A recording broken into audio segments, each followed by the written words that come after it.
Nobody played football harder than Martin Lang, but it came at a price. Martin holds the unwanted title of the most concussed player in NRL history. But that's where his story takes an unexpected turn. Oh! Martin Lang! Yeah, when I watch the old clips, I cringe. I really do. Lang! Oh! I enjoyed playing the game that way, but if I had my time again, would I play it that way? Probably not. Nobody ran it straighter, harder. And here's Martin Lang. Oh, he went straight into Buttigieg and Buttigieg. And faster than Martin Lang. What about Martin Lang? Where'd Martin Lang stay with Rob Bishop? I had a very simple game. I was reasonably big and I was quick for a man of my size. Running hard and tackling hard, that was the extent of it. Playing 8 State of Origins for Queensland in almost 200 games of NRL, including a premiership for the Panthers in 2003. Oh, your cop son out there, but he just kept going. Yeah, man, that's my job, man. I'm always copping something. His upright running style with head held high seemed to make him a target for other teams trying to knock his block off. That's a shocking cheap shot, isn't it? It is. But this 49-year-old former front rower isn't looking to apportion blame.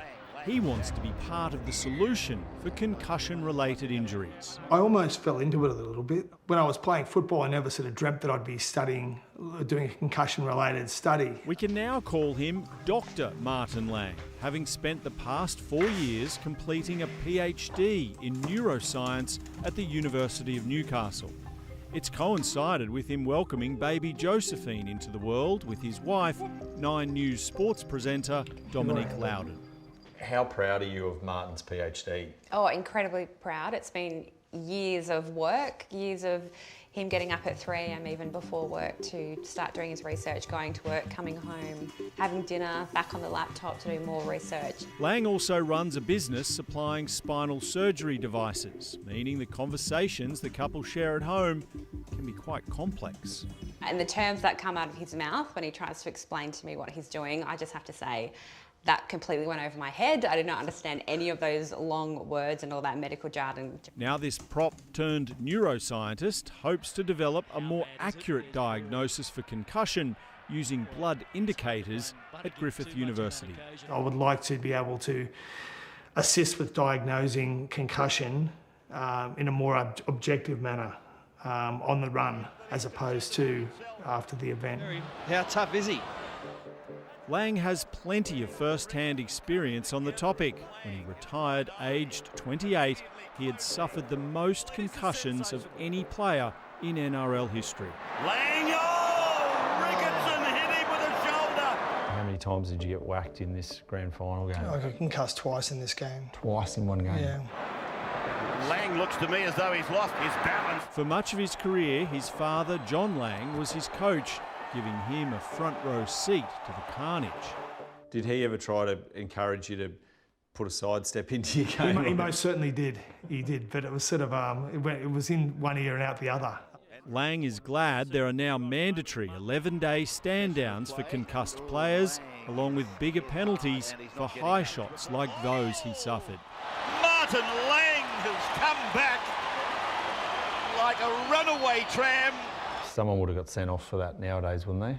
They would have had a long stint on the sideline.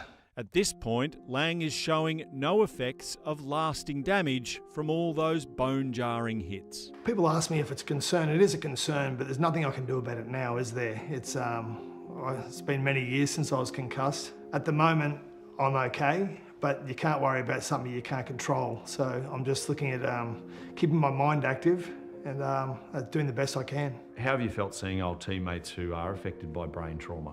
It's pretty disturbing and sad, but main thing is that the league gets around and supports them. Paul Green was a friend and former teammate of Lang's who sadly took his own life 3 years ago. His autopsy discovered a severe case of the degenerative brain disease CTE. I don't think we'll ever eradicate CTE. I think the first step is the ability to diagnose it in the living, and once you can diagnose it, you can treat it. Cases that give him inspiration for his research that may better protect the next generation of players. It's a great game, but It's a dangerous game as well, especially played at the elite level. The main thing is the governing bodies, I do believe, are doing everything they can nowadays to ensure that the players are as safe as possible. And little Josephine Lang, will we see her in the NRLW one day? I don't think so. You do speak to little Josephine Lang's mum, my wife Dominique. I don't think she's any chance. But hats off to the girls that do it. They're so strong, courageous and incredible. But yeah, probably not for my little poppet, I don't think. You're probably not. Isn't he extraordinary? Martin Lang hopes his story will help other players who have suffered head knocks, that there is hope for the future. And if you or someone close to you needs help, there is support available. Contact Lifeline. The number is on your screen now, 13 11 14.